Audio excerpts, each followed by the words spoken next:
Hello everyone. आज के इस वीडियो के अंदर मैं आपको बताने वाला हूं कर्नाटका बैंक के बारे में। कर्नाटका बैंक एक कैसा बैंक है, क्या आपको इस बैंक में अपना अकाउंट ओपन करना चाहिए या फिर नहीं। कंप्लीट इस वीडियो के अंदर मैंने अपना ऑनेस्ट रिव्यू दिया है कर्नाटका बैंक के बारे में।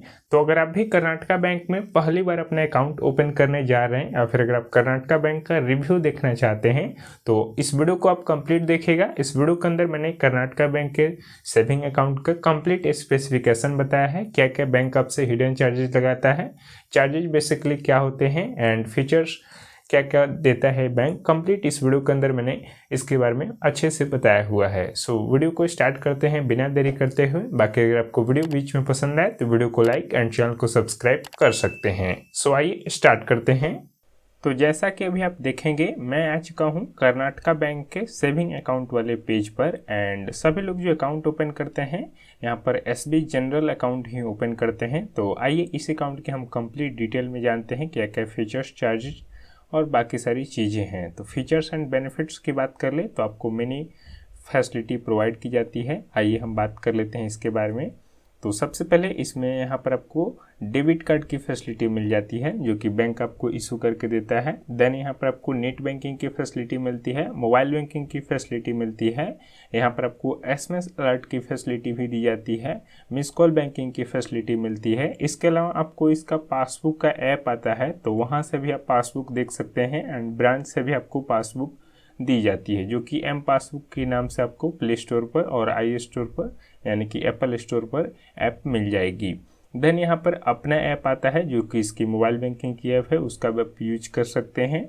देन यहाँ पर आपको भीम KBL UPI का भी ऐप आता है, इनका खुद का UPI का ऐप है तो आप इसका भी यूज कर सकते हैं या फिर आप फ़ोन पे, गूगल पे या भीम ऐप का यूज कर सकते हैं। ये सारी आपको ब्रांच या फिर बैंक फ्री में फैसिलिटी प्रोवाइड करता है इस अकाउंट के साथ। देन हम बात करें तो इसमें यहाँ पर आपको एक KVL personal accident insurance cover भी दिया जाता है अगर आप इनका प्लान लेते हैं। जैसे प्लान ए में ये है कि आपको 62 रुपीज़ प्लस GST देना है, ये एनुअल प्रीमियम वाला प्लान है तो आपको 5 लाख मिलेंगे, ये एक्सीडेंटल डेथ पर ही सिर्फ मिलेगा। देन यहाँ पर अगर आप प्लान बी ये है कि 125 प्लस GST देते हैं तो आपको 10 लाख मिलेगा, ये भी एक्सीडेंटल डेथ पर ही मिलने वाला है। तो ये सारी इसकी फैसिलिटी हो गई। अदर फैसिलिटी में ये डीमेट अकाउंट की फैसिलिटी भी प्रोवाइड करते हैं, म्यूचुअल फंड की फैसिलिटी प्रोवाइड करते हैं, लाइफ इंश्योरेंस और भी मैनी फैसिलिटी बैंक प्रोवाइड कर रहा है आपको जो कि यहाँ पर आप पढ़ सकते हैं। तो यहाँ पर अब आप जान गए होंगे। अब हम बात कर लेते हैं मंथली एवरेज बैलेंस के बारे में यानी कि MAB के बारे में, कितना बैलेंस हमको इस अकाउंट के अंदर मेंटेन करने की आवश्यकता पड़ेगी। अगर आप चेकबुक लेना चाहते हैं तो आपको 2000 रुपये मेट्रो या फिर अर्बन एरियाज में बैलेंस मेंटेन करने की आवश्यकता पड़ेगी। देन अगर आप सेमी अर्बन, रूरल या फिर फाइनेंशियल इंक्लूजन मतलब कि बहुत से छोटे छोटे कस्बों या फिर गांव में रहते हैं तो यहाँ पर आपको 1000 रुपये बैलेंस मेंटेन करने की आवश्यकता पड़ेगी अगर आप चेकबुक की फैसिलिटी लेते हैं इस अकाउंट के साथ। तो देन अगर आप चेकबुक नहीं लेते हैं, आपको चेकबुक की आवश्यकता नहीं है तो यहाँ पर आपको सिर्फ 500 रुपये मेंटेन करना पड़ेगा अगर आप मेट्रो, अर्बन या फिर सेमी अर्बन वाले एरियाज में रहते हैं। और अगर आप गाँव वाले क्षेत्र में या फिर गाँव से भी छोटे छोटे जगहों पर रहते हैं तो यहाँ पर आपको 200 रुपये इस अकाउंट के अंदर मेंटेन करने की आवश्यकता पड़ेगी जो कि विदाउट चेकबुक रहेगा। तो बहुत ज़्यादा अच्छी फैसिलिटी प्रोवाइड करता है कर्नाटका बैंक। तो ये सारी हो गई इसकी features and monthly average balance के बारे में। तो आइए अब हम जानते हैं इसके फीस एंड चार्जेज के बारे में कि क्या क्या बैंक हमसे फीस एंड चार्जेज लगाता है। तो फीस एंड चार्जेज को चलिए मैं आपको बता देता हूँ। सिंपली यहाँ पर सेविंग अकाउंट के बारे में हम जानना चाहते हैं तो यहाँ पर देख सकते हैं PDF ओपन हो गया है बट मैं आपको कंप्लीट डिटेल नहीं दूंगा, जो जो आपकी काम की यहाँ पर होने वाली है इसी के बारे में हम सिर्फ बात करेंगे। सबसे पहले जो आपको डेबिट कार्ड मिलेगा इस अकाउंट के अंदर उसकी per day cash withdrawal limit जो होगी 40,000 यानी कि 40,000 रुपये रहेगी। POS लिमिट जो रहेगी पर डे की यहाँ पर 75,000 रुपये होने वाली है। इसके अलावा यहाँ पर इसकी एनुअल मेंटेनेंस चार्ज की बात कर लें तो फर्स्ट ईयर एक कार्ड बिल्कुल फ्री में आपको दिया जाता है, मतलब कि जो अकाउंट ओपन करते हैं उसके साथ जो डेबिट कार्ड आता है उसका फर्स्ट ईयर चार्ज आपको नहीं देना है। सेकेंड ईयर से आपसे 200 रुपये बैंक आपके अकाउंट से डेबिट कर लेगा जो कि डेबिट कार्ड का एनुअल फ़ी रहेगा, सेकेंड ईयर से एप्लीकेबल होगा। इसके अलावा अगर हम बात करें तो बैंक यहाँ पर आपको फ्री में ईमेल स्टेटमेंट भी प्रोवाइड करता है अगर आप सब्सक्राइब इसको कर लेते हैं तो। इसके अलावा अगर हम इसके एटीएम से कैश विड्रॉ लिमिट की बात कर ले, मतलब कि कितना लिमिट हमको मिलता है, तो अगर आप कर्नाटका बैंक के एटीएम से जाते हैं कैश विड्रॉ करने के लिए तो आपको 5 फ्री ट्रांजैक्शन दिए जाते हैं जिस पर आपको कोई भी चार्ज नहीं देना होता है।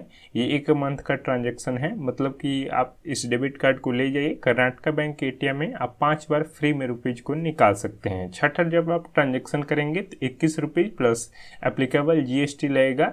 तो 1 मंथ में आप 5 ही बार ट्राई कीजिएगा कि कैश विड्रॉ कीजिएगा। अगर आप अदर बैंक के एटीएम से जाएंगे कैश विड्रॉ करने के लिए तो आपको 3 ट्रांजैक्शन पर मंथ मिलेगा। ये 6 मेट्रो सिटी सेंटर पर रहेगा, जैसे कि मुंबई, न्यू दिल्ली, चेन्नई, कोलकाता, बेंगलुरु एंड हैदराबाद में आपको, यानी कि किसी अदर बैंक के एटीएम से जाते हैं कैश विड्रॉ करने के लिए तो आपको 3 फ्री ट्रांजैक्शन मिलेंगे।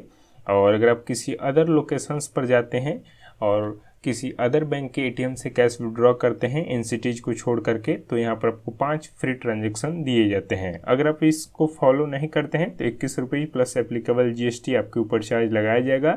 मैक्सिमम जो कैश विड्रॉ की लिमिट रहेगी 10,000 रुपीज़ की यहाँ पर होने वाली है और मिनिमम यहाँ पर 100 रुपये आप एटीएम से निकाल सकते हैं। इसके अलावा अगर आपके अकाउंट में बैलेंस कम है और आप फिर भी ज़्यादा बैलेंस के लिए विड्रॉ रिक्वेस्ट डाल देते हैं तो यहाँ पर आपको इसका भी चार्ज देना पड़ता है। 20 रुपीज़ पर रिजेक्शन ये होता है। तो एक बार कैश विड्रॉ करने से पहले आप अपने अकाउंट का बैलेंस ज़रूर से चेक कर लीजिएगा। और यहाँ पर अगर हम बात करें तो आपको इस अकाउंट के साथ चेकबुक की फैसिलिटी भी मिलती है। 25 चेक लिप्स आपको 1 साल में मिल जाता है और उसके बाद से 4 रुपीज़ पर लिप्स के हिसाब से आपको बैंक को पे करना होता है तो आपको चेकबुक की फैसिलिटी मिल जाएगी। बाकी और भी बहुत सारा डिटेल में यहाँ पर इंफॉर्मेशन दिया गया है। 17 पेज का टोटल है, लेकिन इसमें से बहुत ज़्यादा आपका काम का चीज़ नहीं है। जो जो काम का था मैंने आपको बता दिया। बाकी अगर आप NEFT, RTGS and IMPS transaction करते हैं तो कुछ इसमें फ्री होता है, बाकी उसके बाद से आपको बैंक को चार्ज देना होता है।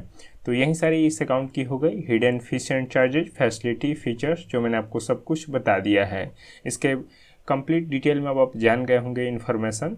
सो आई होप आपको ये वीडियो पसंद आया हो। ज़्यादा टाइम वेस्ट नहीं करते हुए यहाँ पर मैंने आपको अच्छे से बता दिया। अगर आपका फिर भी कोई कन्फ्यूजन है या फिर कोई भी क्वेश्चन पूछना चाहते हैं इस सेविंग अकाउंट से रिलेटेड तो आप कमेंट बॉक्स में पूछ सकते हैं, मैं उसका जल्द से जल्द रिप्लाई देने का ट्राई करूँगा। आई होप आपको ये वीडियो बहुत ज़्यादा पसंद आया हो। मैं फिर मिलूँगा नेक्स्ट वीडियो में, तब तक के लिए thank you, have a good day.